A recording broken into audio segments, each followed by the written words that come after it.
Yeah. Okay, so welcome to my YouTube channel. This is Village Bwouy, the only village boy at the University of Cape Coast. What did I just say? Okay, anyway, sorry about that. Let me start the introduction, man. My name is Village Bwouy and welcome to Village Bwouy YouTube channel. You are always welcome because this platform seeks to save our villages. This platform seeks to bring the hidden talent in our villages to the limelight. And of course, you would love to be part of history. Today is another time for us to enjoy this new episode exclusively made for you. And you know what? You have to stick till the end of this video. Sit in your couch, get some water, sip some water, whatever you are in front of you, get it and enjoy it. All right, so today I have this gentleman with me here. We are going to be engaging him pretty shortly, and he's going to be sharing his experiences when it comes to leadership. You know, public speaking comes with leadership. You heard me right. All right, so without much ado, let's invite him over. Yakubu Rauf is here in the house, man, in the building. So Rauf, you are welcome to Village Bwouy YouTube channel. Come over, come. A pleasure to have you. Pleasure to have you, man. You know, we've interviewed over and over again, but because of time, we couldn't make time to meet. Yeah, but today it is our time. We have met, and we have to kill it. All right, so I hope you are doing well. Yeah, I'm beautiful. I love that. Okay, so someone might be watching you for the first time. Who is Yakubu Rauf? Take us through, and then we'll proceed. Okay, so my name is Yakubu Rauf Ali. Level 400 student reading Bachelor of Science in IT, Information Technology. Okay. And I have had quite an experience when I came to this university. Okay. Starting with serving as a leader at the Great Hayford Hall. Yay! Also, fellow Casfordians. Hey! Yeah. Okay. So, and then I moved on to serve also at the GIMSA level. Yeah, so I'm currently the GIMSA president for UCC. My God! So I think that's my leadership journey on campus here. Oh, beautiful. We'll be diving into all of this stuff, and thank you for that brief introduction right there. You know, becoming a leader, what inspired you, to become a leader at the first place? Or some people are born with leadership skills? All right, so with leadership skills, it's a skill that you learn. It's a skill, so meaning you can learn it. You can anyone at all can learn. Yes. Okay. Leaders, you are not born with it. Okay. Yeah, you learn. Even those that are born as prince, they are born in palaces. They are taught, they are groomed on becoming leaders. Okay. They are not just left to grow up and then automatically boom, they become a leader. No. It's something that you learn. You learn. Yes, leadership is a skill. But some people are like, to become a leader. Some people are built like they are created to become a leader and those kind of stuff. Why? Like some people don't see themselves to be leaders, man. The moment you give responsibility to them, leadership comes with responsibility. Sure. The moment you tell them that be in charge of this, they know the only thing they will say, I'm not interested.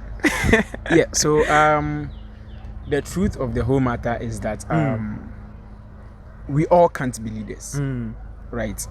Because leadership has to do with an individual who is having a vision, and then having a followers that he's championing towards a cause. So a leader needs followers, right? But there are no specific individuals that are born as leaders. It is a skill. If you want to become a leader, you can also become a leader. Yes, but at a point we can't all be leaders. At a point there has to be one particular person leading, and it's even much encouraged that when 3-4 people, there is a group moving together, they should have a leader amongst them. It makes things very easier for them. But when you are left as you are equals in the group, when there is an issue, it becomes very difficult to tackle them. Amazing. Going for the position of Casford Hall Rep, it's not easy. It is not easy because one of the best halls on the campus of UCC, we say the university within university. Sure. And so, going for that position, what inspired you And did you had it easy? All right. So to start with, when I first came here, I attended a couple of programs, and then they spoke about this leadership thing. Okay. The importance of taking on leadership roles. Yes. Prior to this, I was someone that usually I shy away from these kind of things. Ah, Yes. you shy. Okay. Yes, it hasn't always been like this. Okay. Yeah, it hasn't always been like this. Before coming to the university, I was someone that. Are you introvert or extrovert? I think I used to be an introvert, but I'm metamorphosing. I'm changing small. So What's the now- word again? My audience are not technically inclined like you. Repeat that word. So You are doing what? what I would say, let me just make it simple. So, Okay. We keep learning and then we keep improving, changing from time to time. Beautiful. Yes. Beautiful. So when I came here, I think second year, I had the passion that I would like to serve the affiliates of the Hayford Hall. Okay. What prompted me to go for that particular position was due to some of the information gaps that was there. Usually, when there is an information that needs to be disseminated to affiliates of the hall, usually it doesn't come on time. Okay. Sometimes you don't even get the information at all. So when I found out that was a challenge that I also identified. Okay. And that was something that motivated me to go for such position. And then I made sure that information was made accessible to all affiliates. All affiliates. Yeah. I love that. I love that. Oh, I love that. So I mean, what were the challenges you faced so far during your tenure? If you can kindly specify the academic year that this thing happened, like when you became the hall rep for Hayford Hall.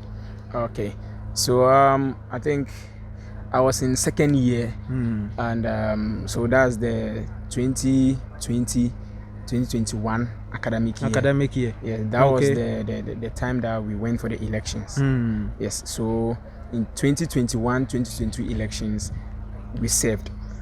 Okay. Yes, so I served in level 300. Okay. So I was in 200 when I contested, and then started serving in level 300. But that's amazing, level 200, and you were able to, won the election, because I am very much sure that you are not the only person who contested or who is vying for that position. Yeah, we were our time. Level It was very, very tough because we were 6 aspirants. 6. 6 aspirants. My goodness. Yes, we were 6 Aye. aspirants, and then it was only rep 1 and rep 2. So 6 aspirants, and they are taking rep 1 and rep 2. That is all. My So, goodness, yes. this is interesting. Okay. And in Hayford Hall, it's challenging when you are contesting senior boys. That thing. Senior boys. I understand. A junior fellow, they will tell you that you have another time. You can come next year. Okay. So So you encountered all those kind of, Oh, sure. They were there, but you need to also. but still you were not strategize. discouraged Yeah. to hold your position that you are vying for. Sure. I felt that that kind of analogy or mentality is not helping, because leadership is not something that we say it's my time, so give it to me. No. You work for it, you attain it, you go for it, and then you it's something that you work for it and then you get. It's not something Beautiful. that you say it's my time, so it should be given to me. No, it doesn't work like that. Okay, thank you so much. Before we move on to your position, your current position now, let me engage my audience, then I'll come back to you. All right, so audience, thank you so much for making time by watching this episode up to this point. You know something? One favor I would like you to do for me, personally for me, is that like the video, smash the subscription button, and also share this video to everyone, because as he said, leadership, no one is born or created to become a leader, but we learn. It's a skill that you have to learn, right? So if you are enjoying this episode, if you are enjoying this conversation, kindly like the video. Thank you so much. Let's go back to him and get more thoughts from him. Okay, so now you are the current president for GIMSA, one of the largest, let me say, religious body on the campus of UCC. Sure. How did it happen? Okay, I think I would like to take you back a bit. Okay. So I think level 100 going to 200. I got the opportunity to serve at the Muslim Council level. Okay. Yes, so I was the secretary at the Muslim Council, Casford Muslim Council. Okay. And then second year, that was when I became the SRC rep, and I was still made appointed as the secretary. The secretary still. Yeah. So yes, I was still appointed to continue with my work. So after that, and also serving at the GCRC level with the skill and experience that I acquired from that level, okay, and also from the one I acquired from the Muslim Council level. That was what propelled me to move for the GIMSA presidency. Okay. Yes. So that has been the journey. That has been what has led to this where I am. You are currently. Yeah. Okay. Serving as the president of GIMSA. Okay. It hasn't been easy, but we say Alhamdulillah. Yeah, I understand. So, before winning the election, do you people vote, or you have been appointed by a highest authority or highest body in your association?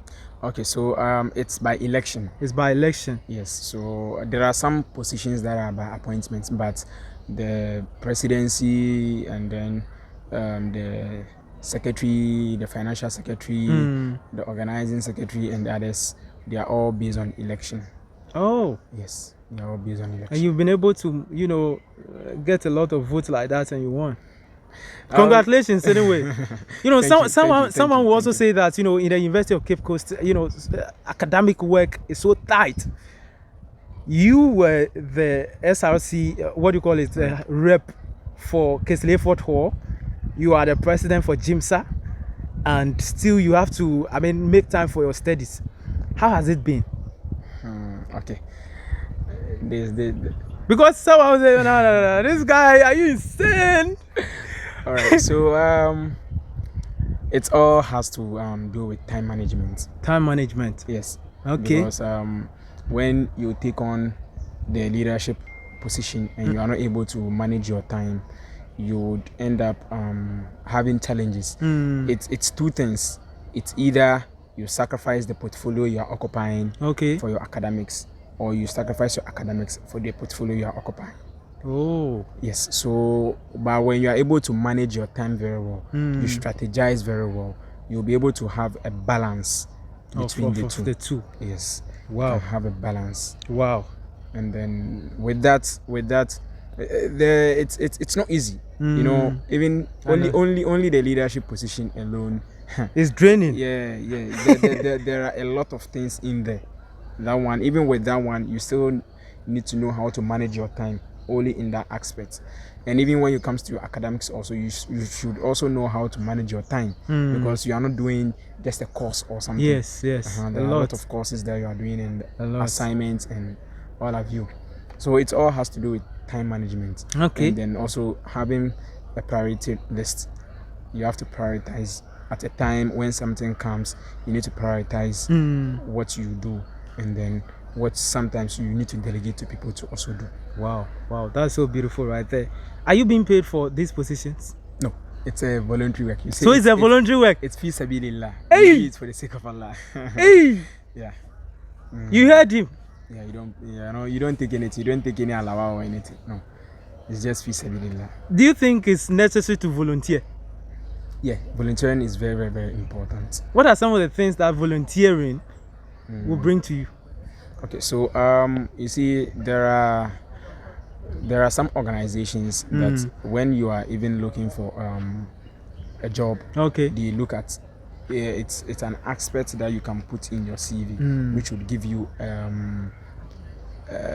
this one, a competitive advantage over your colleagues. Okay. Because it shows that you are someone that gives back to the community. Beautiful. Yes, to volunteer means to do something for free. Sure, You are willing to use your time and your resources to do something for free. Without anything in return. Okay. Yeah, so volunteerism it's humanitarian. It's very good. I love that. And I encourage everyone to take on any volunteerism campaign and help the society, just as you are doing. I don't think you are paid. You are volunteering. No one is paying me for that. Our villages, right? Exactly. Yeah. Exactly. I think it's good, because let me share a bit of my story right here. When I started this whole thing, I was kind of nervous, shy to stand before people to deliver or present to a larger audience, right? But today, because of what I'm doing, it has shaped me a lot, right? It has really shaped me, helped me. And today I can boldly say that I can stand before people and talk to people, and I'm bold, like the confidence level is high. Sure. And then the leadership skills too is growing up every day, bit by bit. So sure. I really understand what you just said on this platform. What are other things that you want us to know about Abdul Rauf? Oh, okay. All right. So aside being the leader, I'm a student also, and then I'm hardworking, and I'm very dedicated and committed person. When I put something forth that this is what I want to do, I go for it. Beautiful. Yes. So for that one, it's something that when I say I'm doing it, I make sure that I do it to the best of my ability. If you see me not doing it, then maybe it means that you don't really you are not really interested in that. My goodness, this is so beautiful. I love every bit of this conversation, because you have really revealed things that it's transforming and changing and very educative. And so thank you so much for making time with us. But before we finally wrap up this show, this whole channel is centered on something that is to change, transform, and empower the youth in our villages. And of course, as we are here, you tell us, if you happen to be the president of this republic, what one development would you implement in our village? All right. So thank you for the opportunity. If I happen to be the president of Ghana, inshallah, let's see. So you see, when you say villages, we are all from the villages. Sure. I'm also from the village. Okay. Beautiful. That, I have been here for a very long time. I've lived my life here. So, but I have visited the village. Before. What's the name of your village? Okay, so I'm coming from the name of my village is Kulungungu. I don't know. Kulungungu. Yes. From which region? It's from Upper East region. Upper East. Yes. So region. It's after Boku. Yeah, after Boku. I've never been to Upper East region before, so definitely I might not know that place. Yeah, sure. So but one day, so far as we are thing that people normally used to get the places, some time ago, years ago, there was an attempt on Nkrumah's life. Yeah, where there was an explosive that was planted, and then to give to what do you call him, Kwame Nkrumah, to assassinate him, but it wasn't successful. They didn't get to him. So that was where it happened. So it was in my village that thing happened. So that's one of the landmark, or is it landmark or demark? That's something that you can use to when those that do not know the place and they know history, they used to get the place. Okay, that's beautiful. That's beautiful. So when given the opportunity to serve or to be the president of this country, since I have been there and I've identified some major challenges, education is something that I will make sure that I focus on much over there, and also employment. Yes, because you see, when you give them education and you don't give them job, the smartness and then the things that they learn from school, they use it to steal. They become thieves with it. But when you give them a job, they will get something to do, and then they wouldn't go around doing other things. Like they say, the devil always finds job for the idle hands. So job, education, because people are now running away from the villages and they are coming to the cities. Yes, and I'll also make sure that agriculture. Yes. Okay. Because there is money in agriculture. Repeat that for me. Repeat that part. There is a lot of money in agric. Yes, there is a lot of money in agric. But just I went there in 2014, and you see they don't have structures that would help them. Okay. And you know the Upper East Side, the place, the land, the way the land is, there are types of crops that it supports. Maize and millets, okay, and those things. Okay. So, and when they only grow their crops during rainy season. When there is no rain, meaning they are not growing anything. Okay. So you have to go and then store lots of food items there, and then during the dry season you depend on it, and then maybe sell some and use it to buy other things. Which is a challenge, right? So at least it should be a place that all year round it should be. Implementation of irrigation, yes, project to also do well. We'll go on there so that we can every year we can grow our own food and then eat it in the country. Wow, that's so important. That's so insightful there. All right, so Rauf, thank you so much for making time to have this exclusive interview on a Village Bwouy YouTube channel. What do you have to tell our audience? Compile it with your final words, then we wrap up. All right, so I think the few that I have for you is that leadership is a skill that no one is born a leader. Yes, you are not born, you don't have special people to become leaders. Okay. It's a skill that you learn. Okay. You have to start from somewhere. You have to start from, you can start from being a course rep. That's if you are in the tertiary institution, or you are in senior high, becoming a school prefect or a class prefect. That's where it starts. Okay. So you learn one or two tips from there. I think there was last time Mustafa Hamid, I had the opportunity to meet Dr. Mustafa Hamid, and then he came. We had a GIMSA program, and then he came. Okay. And he spoke about leadership, and he said, if you want, you can go back to your senior high school or junior high school. If you have old boys association, go there and look for position. Oh yes, you should go back there and look for position from the old boy and old student association. Okay. You understand? Let's say the senior high school you completed, so you can go back and then go for a position. You can be the chairman, the secretary, the PRO, so that you do something. Because currently in the job market, they also look at leadership skills. Yes, they look at leadership skills. It shouldn't be all about you having the knowledge. At some point in time, you will need to do some presentation, you will need to pitch, and you would need to represent the company on maybe certain business trips or something. If you don't have this kind of exposure or skill, it becomes very challenging for you. Exactly. And you will not be able to do it. Exactly. So it's one of the things that they look at, leadership skills. So I will implore all of us to go out there and then become leaders in any given opportunity that we have, and also let's volunteer, give back to humanity. And Village Bwouy has been a colleague and a friend that I've known for a very long time, and seriously, he's doing marvelously for the villages.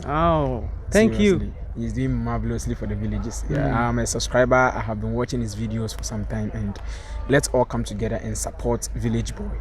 Let's all push this agenda up there, so that one day through your clicks, that's your like and your share, we will get NGOs that would come in and then support the villages. Exactly. Because that's the essence, so that we can make this thing known to the world. That those that can assist can also come and then assist our villages. Wow. That's good. Abdul Rauf, thank you so much for making time, man. I love that. It has been a pleasure. Your ending note alone has spoken well for me, and thank you so much once again. Okay, so to our viewers, thank you for making it to this point or this end. This is exclusively made for you. Tell somebody, don't be stingy. You understand me? I am Village Bwouy. We'll meet again. Bye.